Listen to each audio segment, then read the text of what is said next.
बिना हाथ लगाए हुए आपने कभी पूरे घर में साफ़ सफाई किए हैं, पोछा लगाया है?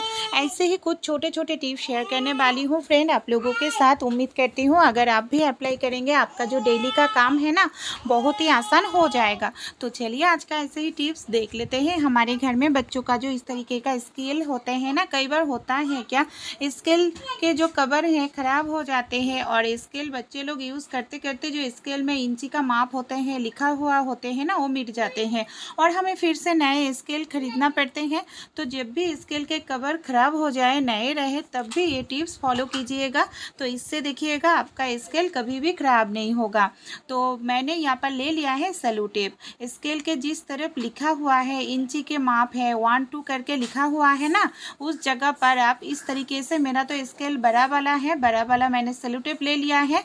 सेलो टेप से दोनों साइड से इस तरीके से कवर कर लेंगे। इससे क्या होगा, कवर करने से जो लिखा हुआ पार्ट है वो मिटेगा नहीं और बहुत साल तक आप एक ही स्केल को यूज़ कर सकते हैं। छोटा सा टिप्स देखिए, यूज़ करने से आपका पैसा बचत होगा, नए नए स्केल खरीदने की ज़रूरत नहीं है। हमारे घर में जो इस तरीके का सुई धागा होते हैं ना, हम सुई की मदद से सिलाई सभी लोग करते हैं। कई बार प्रॉब्लम क्या होते हैं फ्रेंड, ये जो सुई होते हैं हम इधर उधर रख देते हैं और सुई हमारा खो जाते हैं, फिर से हमें सुई खरीदना पड़ते हैं। तो एक छोटा सा काम कीजिएगा, आपको फिर से सुई खरीदने की ज़रूरत बिल्कुल भी नहीं पड़ेगा। तो मैंने यहाँ पर पुराना पेन ले लिया है, जो पेन का इंक ख़त्म हो गया था। ऐसे ही एक पेन ले लिया है। पेन के अंदर अगर हम इस तरीके से सुई को रखेंगे ना तो एक ही जगह पर हमारा सारा सुई रहेगा, सुई में हवा नहीं जाएगा, जिसके कारण सुई में जंग भी नहीं लगेगा। जब भी हमें यूज़ करना होगा आसानी से हम सुई को निकल करके यूज़ कर सकते हैं। देखिए कैप को खोलकर मैं आसानी से इस जगह से सुई को निकल सकती हूँ और जब काम ख़त्म हो जाए फिर हम सुई को पेन के अंदर अगर इस तरीके से रखेंगे तो सुई खोने का भी डर नहीं रहेगा और बहुत साल तक हमारा सुई भी सही सलामत रहेगा। अच्छे लगे तो आप भी इसको फॉलो कर सकते हैं। जो मचीस होते हैं ना, जब भी गर्मियों के सीजन हो या बरसात के सीजन, इस तरीके से मचीस रखने से मचीस का जो तीली होते हैं ना इसमें नमी आ जाते हैं और बहुत ही जल्दी मचीस का तीली भी ख़राब हो जाते हैं फ्रेंड।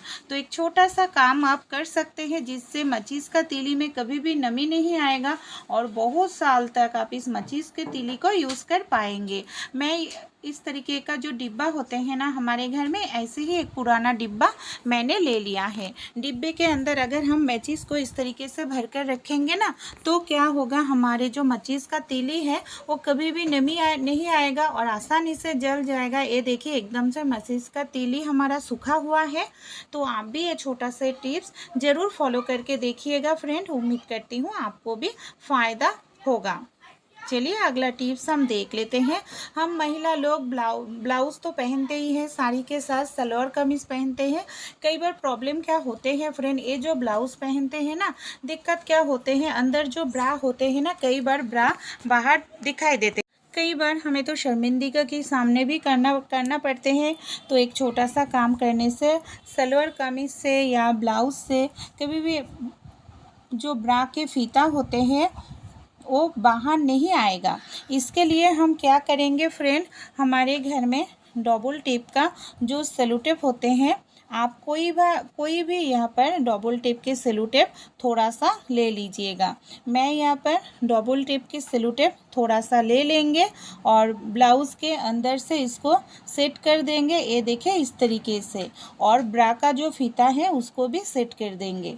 इस तरीके से सेट करने से क्या होगा फ्रेंड, ये निकलेगा नहीं और बाहर से भी कभी भी दिखाई नहीं देगा और हमें शर्मिंदगी की सामना भी करना नहीं पड़ेगा। ब्लाउज़ के दोनों साइड में ही हम इस तरीके से लगा रहे हैं। मैं ब्लाउज़ में दिखा रही हूँ आप लोगों को, सलवार कमीज़ में भी ये टिप्स आप फॉलो कर सकते हैं। उम्मीद करती हूँ आपको भी फ़ायदा होगा।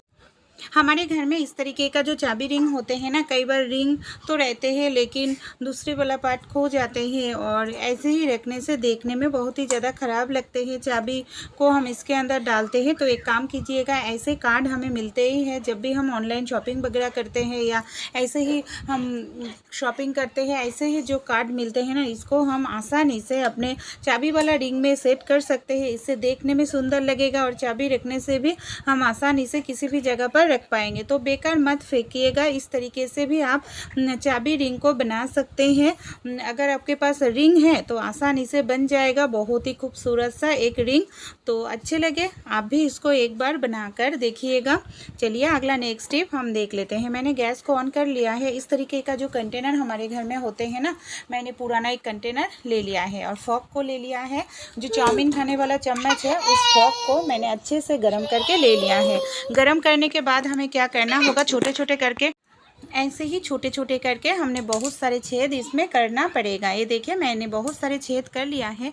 अब हम इसको किस तरीके से यूज़ करेंगे चलिए देख लेते हैं। कई बार होता है क्या, हमारे बर्तन धुलने का जो साबुनदानी होते हैं ना, एकदम से पानी इसमें रह जाते हैं जिसके कारण साबुन बहुत ही कम दिन चलते हैं, गल जाते हैं साबुन।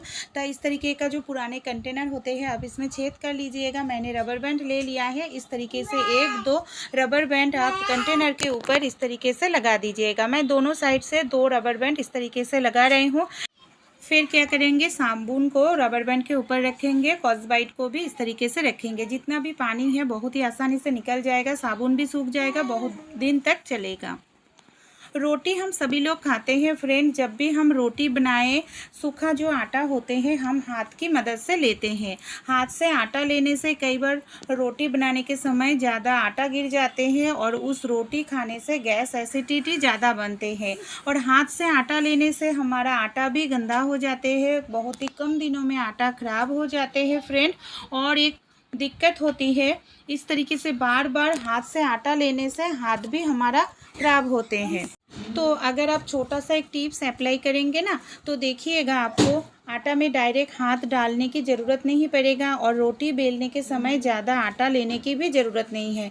इस तरीके का जो चाय छन्नी होते हैं हमारे घर में, ऐसे बहुत सारे पुराने चाय छन्नी होते हैं। आप कोई भी पुराना चाय छन्नी ले लीजिएगा। मैंने पुराना चाय छन्नी ले लिया है। जब भी रोटी बनाया चाय छन्नी में मैं 1-2 चम्मच आटा ले लेती हूँ। 10-12 रोटी सिर्फ 1-2 चम्मच आटा से ही बन जाएगा। ये देखिए आटा में हमें डायरेक्ट बार बार हाथ डालने की ज़रूरत नहीं पड़ेगा और हमारा आटा भी ख़राब नहीं होगा। और कम आटा सूखा हुआ डाल के हम रोटी बना सकते हैं। ये देखिए इस तरीके से मैंने चाय वाला छन्नी रोटी बनाने के लिए लोई के ऊपर छिड़क दिया है। अब मैं आप लोगों को रोटी बनाकर भी दिखाऊंगी कितने कम आटे में, सूखा हुआ आटे में हम रोटी बना सकते हैं। वो भी हमारी जो रोटी है एकदम से परफेक्ट बनकर तैयार हो जाएगा। ये देखिए कितना बढ़िया तरीके से रोटी भी गोल बन गया है, घूम रहा है बेलन चकला में और कम आटा में। अगर आपके आटे की ज़रूरत हो, चाय वाला छन्नी इस तरीके से घुमाइएगा तो एकदम से परफेक्ट आटा आपको लगेगा। ज़्यादा एक्स्ट्रा आटा आपको डालने की ज़रूरत नहीं है, आटा भी बर्बाद नहीं होगा और रोटी भी आपका अच्छा बनेगा। छोटा सा टिप्स है, अप्लाई कीजिएगा, इससे आपका भी फ़ायदा होगा फ्रेंड। तो अच्छे लगे टिप्स तो ज़रूर आप भी इसको ट्राई करके एक बार देखिएगा। इस तरीके का पुराना पैंट हमारे सभी के घर में होते हैं फ्रेंड। कई बार होता है क्या, ख़राब हो गया है, छोटा हो गया है, हम यूज़ नहीं करते हैं। तो इस तरीके का पुराना कोई जंगिया पैंट भी आप यहाँ पर यूज़ कर सकते हैं। मैंने पुराना एक पैंट ले लिया है और इस तरीके का पैंट का गडर भी होते हैं। तो इस पैंट को हम किस तरीके से यूज़ करेंगे, हमारे घर में जो वाइपर होते हैं, मैंने पुराना एक वाइपर के अंदर इस तरीके से पैंट को पहनाया दिया है। अगर मेरे तो पैंट का रबर अभी टाइट है, अगर आपको रबर ढीला हो तो भी आप यहाँ पर यूज़ कर सकते हैं।